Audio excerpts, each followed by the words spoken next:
La Commission des affaires culturelles de l'Assemblée nationale a adopté, jeudi 28 février, un amendement présenté par la députée PS Julie Sommaruga qui précise que désormais, l'éducation à l'égalité de genre devient une mission à part entière de l'école élémentaire. Oui, donc l'objectif est l'intégration de la formation d'une éducation à l'égalité homme-femme et à la déconstruction des stéréotypes sexués. L'idée est de substituer à des catégories comme par exemple sexe ou différences sexuelles qui renvoient là pour le coup à la biologie le concept de genre qui lui au contraire montre que les différences entre les hommes et les femmes ne sont pas fondées sur la nature mais sont historiquement construites et socialement reproduites. Voilà pour résumer rapidement. Je demande l'avis du rapporteur. Favorable. Favorable.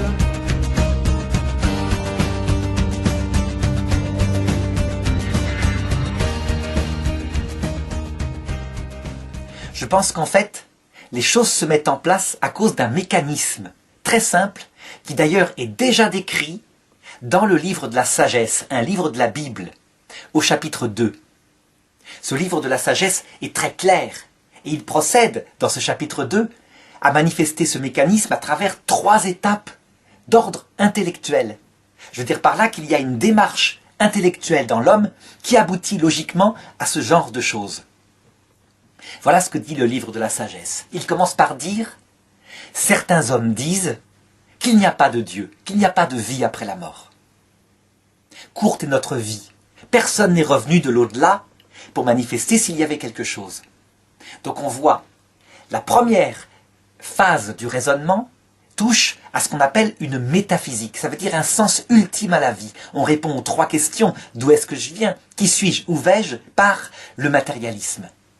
Et on peut dire que c'est ce qui s'est passé en France, plus que partout ailleurs dans le monde, et éventuellement même au Québec, qui est, je dirais, un peuple d'origine française. Et donc il y a des connivences, vraiment, des effets de mentalité très proches.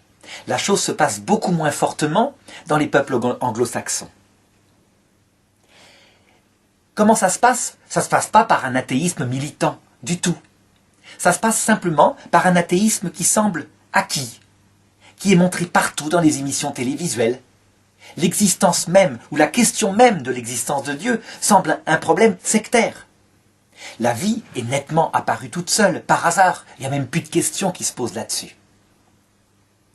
La conséquence de cela, c'est que, chez l'homme, il se pose une mentalité de plus en plus forte que, finalement, tout est vain. Et je me rappelle de la réflexion d'un artiste lors d'une émission, d'un débat sur ce mariage homosexuel, dans une émission de Laurent Ruquier. Cet artiste qui voyait des gens qui essayaient de se battre pour des raisons de bon sens, pour que les enfants, tout de même, qui s'y sont adoptés, aient un père et une mère, c'est-à-dire qu'on fasse au mieux pour eux. Eh bien, elle répondait « Vos histoires m'énervent. De toute façon, dans 50 ans, on sera mort. Qu'on fiche la paix aux gens et qu'ils fassent bien comme ils veulent. Si des homosexuels veulent adopter, qu'ils adoptent. Chacun trouve son bonheur. » Elle avait résumé, de manière presque prophétique, ce qui est en jeu. Et c'est ce que décrit le livre de la sagesse. Dans la 2e partie du texte, il dit ceci. « Cueillons les fleurs de la vie avant qu'elles ne se fanent. Profitons du jour présent avant qu'il ne passe. Ne nous interdisons aucun plaisir, parce que de toute façon, nous allons au tombeau. » C'est le fameux Carpe Diem, qu'on voit très très nettement établi dans un film qui s'appelle Le Cercle des poètes disparus, et qui est décrit dans la Bible. C'est logique. S'il n'y a rien après la mort, si de toute façon tout se termine par le néant, pourquoi s'imposer des lois, des contraintes d'ordre biologique, alors que notre esprit est capable de le dépasser, en vue de la seule chose qui compte, c'est de profiter de la vie tant qu'on est jeune.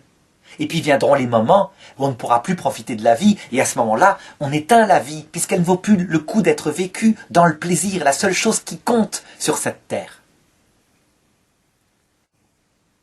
Eh bien, je dirais que c'est ce qui est en train de se passer dans ces pays occidentaux. Puisque l'humanisme athée est acquis, en conséquence, toutes les règles de respect de la nature humaine, toutes ces règles-là, elles sautent une par une. Je me rappelle que le père Marie-Dominique Philippe, qui était un professeur de philosophie extraordinaire, celui dont j'ai reçu les cours, ne croyait pas en ce mécanisme. Il disait, le bon sens philosophique, le réalisme philosophique suffit, ou plutôt permettra de rejoindre les gens qui actuellement sont athées pour leur montrer qu'on ne peut pas faire n'importe quoi. Et donc, il développait, un peu comme Aristote, une recherche philosophique qui manifestait ce que c'est que la nature humaine. Par exemple, le besoin des enfants envers un père et une mère. Et moi, à l'époque, quand j'étais jeune, je pensais qu'il avait raison. C'était vraiment une manière de rejoindre les choses. Que jamais, en tout cas, on ne toucherait au droit inaliénable des enfants d'avoir un père et une mère, chose tellement évidente. Eh bien, je me rends compte qu'en fait, ça ne tient pas. Même ce barrage-là ne tient pas. Pour la raison que j'ai indiquée, s'il n'y a pas de vie après la mort, tout ça est vain, ça n'a pas d'importance. La troisième partie du texte, dans le livre de la sagesse, toujours au chapitre 2, un texte magnifique que tout le monde pourra trouver dans sa Bible, eh bien, elle indique une conséquence qui est assez étonnante. Le texte dit ceci, « Persécutons les justes, parce que leur mode de vie nous est un reproche vivant. » Eh bien, c'est ce qu'on voit apparaître aussi. Par exemple, en France, en Espagne, lorsque le mariage homosexuel a été voté, on a vu des millions de gens descendre dans la rue. Des gens qui, effectivement, fondamentalement, sont souvent des croyants. Eh bien, dans les médias, partout, les médias qui sont, je dirais, la fleur de ce progressisme, de cet humanisme athée, partout, il fallait les réduire à quelque chose de sectaire, quelque chose de vieux, quelque chose d'homophobe. Il fallait surtout pas montrer que c'était des gens qui étaient positifs, qui pensaient au bien, au respect de la personne humaine, en particulier des plus petits. Tout simplement parce que, en réduisant l'autre à une lutte, je dirais, sectaire, presque fasciste, on dévalorisait son combat. Donc on voit à quel point il n'est pas la peine de penser à une théorie du complot pour comprendre ce qui est en train de se passer. Souvent, dans certains milieux religieux, on voit très fort cela chez les musulmans, mais aussi chez les chrétiens. On accuse un groupe particulier, les francs-maçons. Le Grand Orient de France, c'est vrai, c'est un humanisme qui est devenu concrètement athée. Il s'en défend. Il dit que simplement, il ne veut pas discuter de l'existence de Dieu dans ses réunions, et qu'il ne veut pas que dans l'État, on discute même de l'existence de Dieu. C'est vrai, c'est a priori ce qu'il veut, mais concrètement, en ne discutant jamais de la possibilité qu'il y ait une nature humaine voulue par un créateur, eh bien, il est en tête pour fonder cet humanisme athée avec toutes les conséquences. L'une des premières conséquences, Mère Teresa le montrait, c'est l'avortement. C'est elle qui, on peut dire, a mis le ver dans le fruit. Parce qu'à partir du moment où un enfant n'a son existence que parce qu'il est désiré par sa maman, le papa n'ayant aucun rôle à jouer, en conséquence, on n'en fait plus une personne, mais une valeur relative à un désir particulier. Et le reste suit. Donc, par exemple, lorsque une maman met au monde un enfant qui est handicapé et qu'elle le tue parce qu'elle ne veut pas qu'il souffre, la condamnation est bénigne.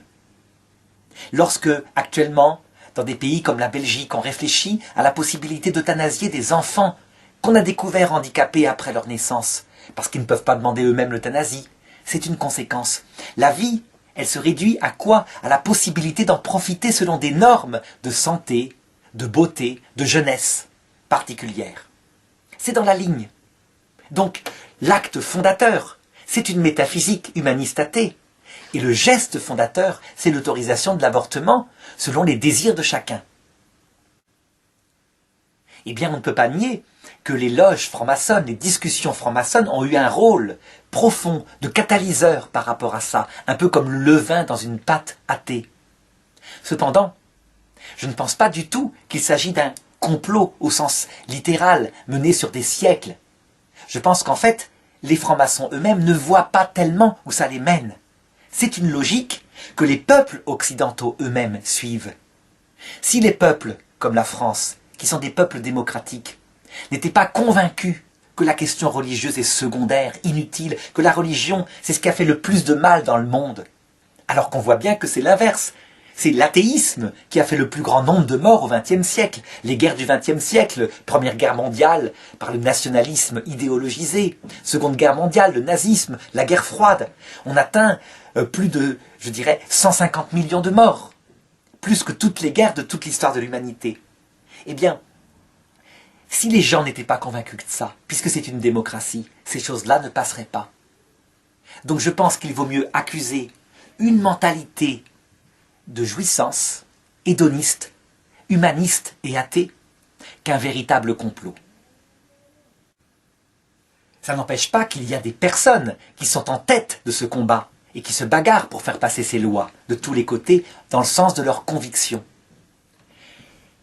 Pourquoi est-ce que j'insiste qu'il vaut mieux regarder ce mécanisme philosophique que plutôt d'imaginer une théorie du complot et d'accuser un petit groupe humain? Parce que la théorie du complot, elle détruit l'âme de celui qui la pense. C'est une théorie finalement du bouc émissaire. Elle consiste à accuser de tous les maux un petit groupe humain qu'après on peut librement détruire. Saint Paul, pour éviter cette corruption que crée dans l'âme une théorie du complot, dit dans son épître aux Éphésiens, chapitre 6, verset 12, « Souvenez-vous que vous n'avez pas à lutter contre des êtres de chair, ça veut dire des êtres humains qui vivent sur terre. C'est contre des puissances, des principautés, des dominations de ce monde de ténèbres que nous nous battons. Ça veut dire que s'il y a un complot quelque part pour un croyant, qu'il soit chrétien ou musulman, ce sont les anges révoltés. Les anges révoltés, eux, ils ont cette capacité à dépasser les générations humaines et à prévoir les choses sur plusieurs générations. Ils font partie de la foi de toutes les religions dans le monde. Et eux, ils peuvent effectivement comploter. Mais il faut absolument comprendre que ce qui est à la base de tout cela, c'est l'athéisme qui se développe. Dans des peuples désaxés, des peuples comblés de biens matériels, et qui s'en prennent à Dieu comme s'il était coupable de tous les maux, de toutes les angoisses. Je dirais que le retournement, il peut venir, en fait, de quelque chose, d'un critère que le monde actuel ne prévoit pas. Je dirais qu'il sous-estime. Ce critère, c'est le besoin de l'âme humaine d'une réponse qui dépasse le quotidien terrestre. Ce besoin, il est inscrit dans l'âme humaine depuis toujours. L'homme ne veut pas rejoindre le néant.